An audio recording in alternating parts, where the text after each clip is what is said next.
Hello everyone and welcome back to the channel once again. And for today's video I'm going to share the first team that I've used up in the new season of Adventures Abound, and multiple content creators have already shared their insights, the new moves that have been added, the nerfs and the buffs, everything. So I'm not going to talk about that. Rather, I'll be jumping into my first team, and for which I have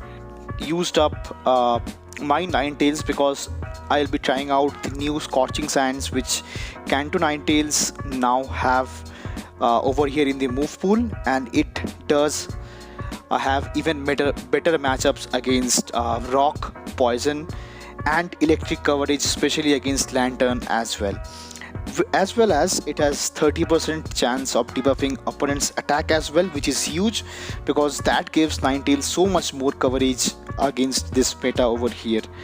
And since it's fire type, so I have to, like, my backline is fire type and a steel type of Registeel, so I have to watch out for those mud boys and fighters. That is why Cresselia is taking the lead of this team, again giving good bulk and coverage and giving safety to this team over here as well. So that is the thought process that I had while building up this team, and now I'll be trying out this one in the first battle. So jumping into the first one, over here into the first matchup, I pick up a lead against Obstagoon. So since it is very early in this season, it is not like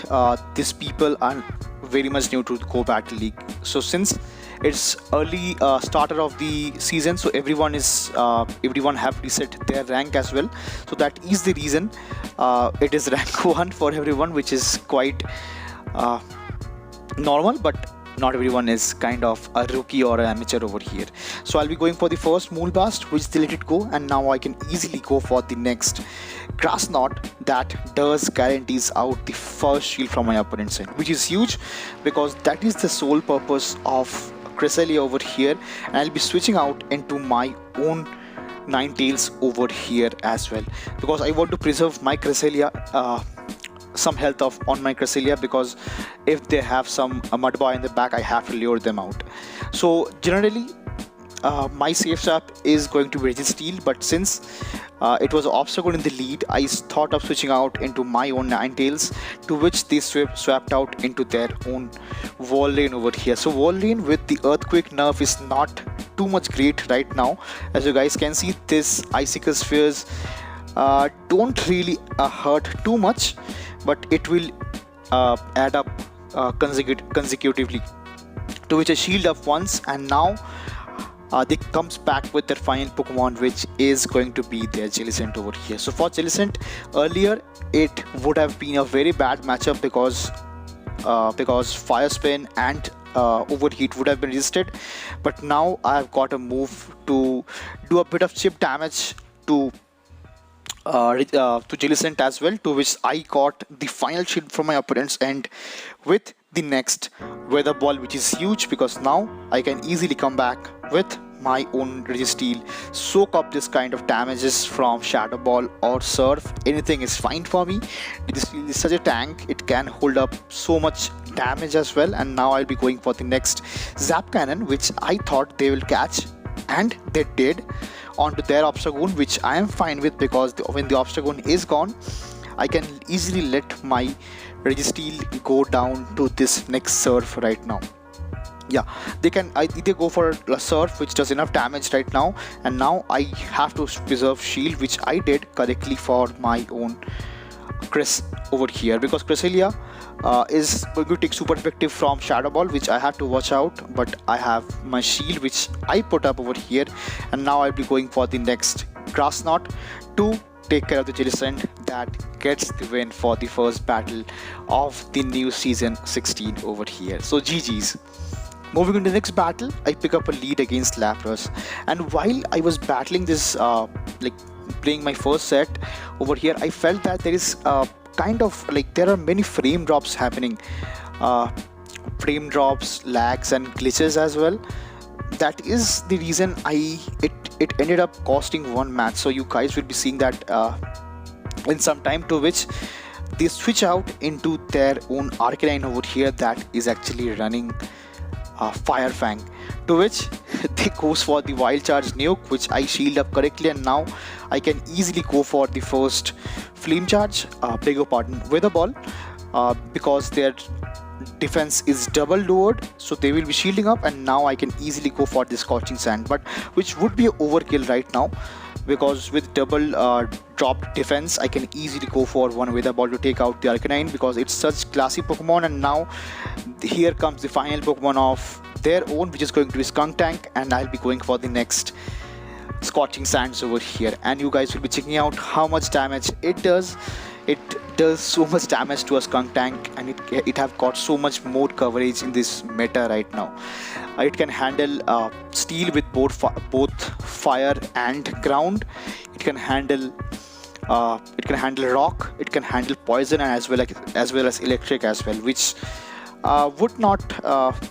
be that much great with the prior moveset, but now it have got so much good. To is now I'll be coming back with my own Cress, and I'll be letting this next serve go through, and I'll be going for the next Grass Knot, taking this Lapras out and getting the win for the second battle here as well, with this team in the very early ranks of the season, starting of the season actually. Moving to the third battle, I pick up a lead against Machamp over here, so which is a good lead because I have to keep my Registeel out of it, but this swaps out into their own Meganium over here. So Meganium is actually very good, which is kind of a niche Pokemon, but people are not using Meganium too much because of so many flyers lurking in the past season. But now with Noctowl gone, Skarmory gone, it's going to be so much viable for Meganium to shine, but they have also nerfed Earthquake as well, so it will not one-shot fire types and steel types as well, to which now I'll be shielding up the next move if they are wanting to shield up this Wither Ball as well, which they do, because now I can easily go for a farm down, shielding up the next Frenzy Plant over here. So Frenzy Plant does quite a bit of damage, though it resisted, but it is such a good move that it does so much damage over here. And let's see what they comes back anyway. So they comes back with their own Machamp over here. So Machamp will not appreciate this incoming Wither Ball because Machamp is so classy, and I'll be going for back-to-back Wither Balls over here because I was so much ahead on energy after farming the Meganium, and Machamp goes down over here. And the final Pokemon that they have access to is going to be one more Pokemon that is buffed this season, which might be the new Noctowl, because Mandibuzz is taking up its place with buffed Aerial Ace right now. So I'll be going for the first Moonblast,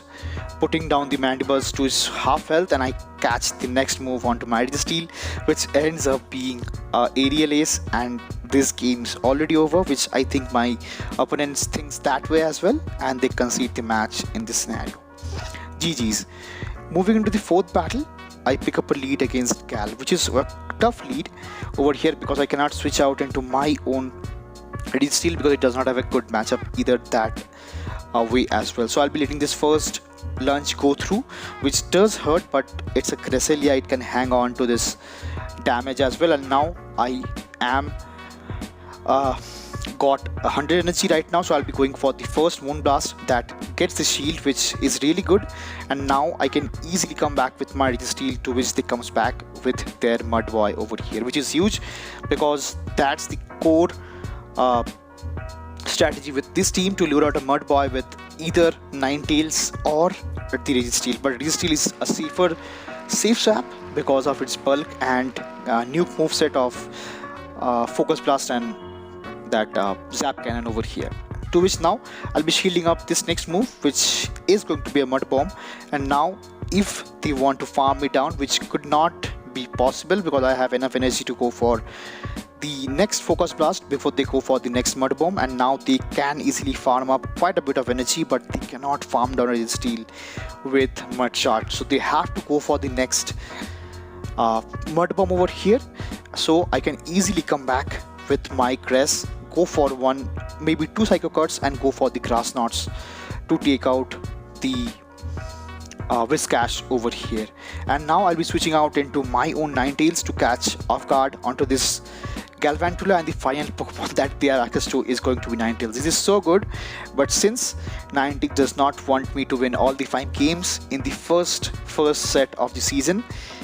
you guys will be seeing here it lagged. It lagged and it did not trigger the excellent move over here, and as you guys can see, it does not do enough damage onto this Skarmory over here. If it have done enough damage, I could have gone for the farm down, and I would have enough energy to go for back to back, like one with a ball onto this Galv, which would have ended up this game. And now they can farm me down with Volt Switch as they did, and now they have enough energy for back to back lunges over here, which definitely will take out my Cress, and I lose a heartbreaking game over here because of this frustrating lag over here, which is quite unfortunate for me, but I have to keep playing because yeah, Niantic does not even care for it. So moving on to the final battle of the video and the set, which I pick up a lead against Registeel Ludicolo over here. So Registeel Ludicolo is having not a good moveset because Registeel is not quite good in Energy Generation, but it have got nukes of Leaf Storm and Ice Beam, to which they comes back in with their Gengar, which I actually turned my eyes away for quite a bit of time, and I threw the Moonblast onto a Gengar, but fortunately I did get the first final shield as well, which is good because now I can easily go for the next Weather Ball onto this Gengar from my Ninetales to get it out of the game, and they comes back with their final Pokemon, which is going to be quite surprising, or maybe quite which catches me off guard because they are actually running superpower onto this Hariyama. I'm not sure why people are running Hariyama onto this first battles, first rankings over here. Like, this is not the first season which I have seen, because in the prior seasons also I have seen people running Hariyama. I'm not sure why that case is it, and now they will be going for the next superpower, which almost did take me out, and now I'll be easily coming back with my own Registeel to take care of this Ludicolo over here with the Zap Cannon, which does almost take it out, but nevertheless they have to go for the next move. I'm not sure what they're running, so I will be shielding up to be on the safer side, and it is going to be Solar Beam, which would have done not enough damage to take me out, and I can easily get the farm down with Lock On and get the win for the final battle of the video and this set over here, which is good because I pick up the first 4-1 set onto this new season, and onto this consecutive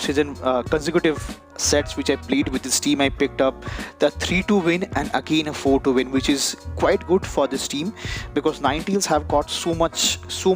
good coverage onto this meta right now with Scorching Sands, and it does hurt quite a bit as well. And I caught the first encounter of Bishop, which is a confirmed encounter for everyone, even if you're reaching level 2, like rank 2 over here. So that will be all for this video, and if you're liking the content, do share it with your friends, like it, and that will be all for this one, and see you again in the next one. Till then,